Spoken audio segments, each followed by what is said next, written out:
తెలంగాణ రాజకీయాల్లో మరోసారి కాంగ్రెస్ సత్తా ప్రపంచానికి తెలిసింది. డీలిమిటేషన్ పేరుతో దక్షిణాది రాష్ట్రాల గొంతు నొక్కే బీజేపీ కుట్రను సీఎం రేవంత్ రెడ్డి ముందుగానే పసిగట్టి గట్టిగా ఎదుర్కొన్నారు. ఇది కేవలం రాజకీయ పోరాటం కాదు, ఇది తెలంగాణ దక్షిణాది రాష్ట్రాల ఆత్మగౌరవ పోరాటం. తెలంగాణ ప్రభుత్వ విప్ వేముల వీరేశం స్పష్టంగా చెప్పారు.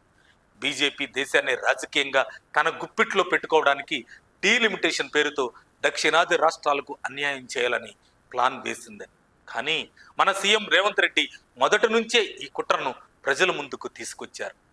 జనాభా ప్రాతిపదికన సీట్లను పెంచితే అభివృద్ధిలో ముందున్న దక్షిణాది రాష్ట్రాలకు నష్టం జరుగుతుందని ఆయన హెచ్చరించారు.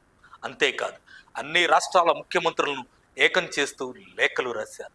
దేశంలో సమానత్వం కోసం తెలంగాణ స్వరం దేశవ్యాప్తంగా వినిపించేలా చేశారు. ఈరోజు దక్షిణాది రాష్ట్రాలన్నీ ఒకే తాటిపై నిలబడడానికి కారణం రేవంత్ రెడ్డి విజన్, శాస్త్రీయ దృక్పథం, పోరాటం. బీజేపీ ప్లాన్ ని ముందే పసిగట్టి రేవంత్ చేసిన పోరాటానికి దక్షిణాది ప్రజలు రేవంతుడికి జై కొడుతున్నారు. ఇక మహిళా రిజర్వేషన్ బిల్లుపై బీజేపీకి చిత్తశుద్ధి లేదని వీరేశం 2023లోని బిల్లు తెచ్చి అమలు చేయకుండా డీలిమిటేషన్ తో ముడిపెట్టి డ్రామాలు ఆడటం వెనుక రాజకీయ స్వార్థం ఉందన్నారు. బీజేపీ 40 ఏళ్ల చరిత్రలో ఒక్క మహిళను కూడా పార్టీ అధ్యక్షురాలుగా చేయలేదు. పార్లమెంటరీ బోర్డులో మహిళలకు స్థానం లేదు.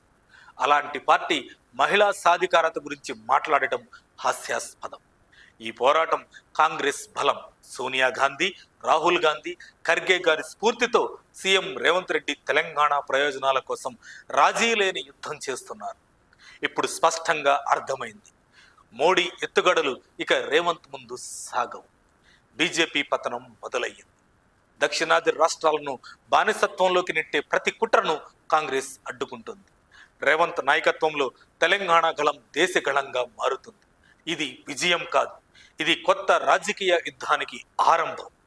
కాంగ్రెస్ కార్యకర్తలారా, లీడర్లరారా, ఇది మన గెలుపు, మన ఆత్మవిశ్వాసం, మన శక్తి. జై కాంగ్రెస్, జై తెలంగాణ. మరిన్ని అప్డేట్స్ కోసం మా కాయ్ టీవీని సబ్స్క్రైబ్ చేసుకోండి. మా వీడియో కనుక మీకు నచ్చినట్లయితే లైక్ చేయండి, షేర్ చేయండి. మీ విలువైన అభిప్రాయాలను కామెంట్ బాక్స్లో తెలియజేయండి.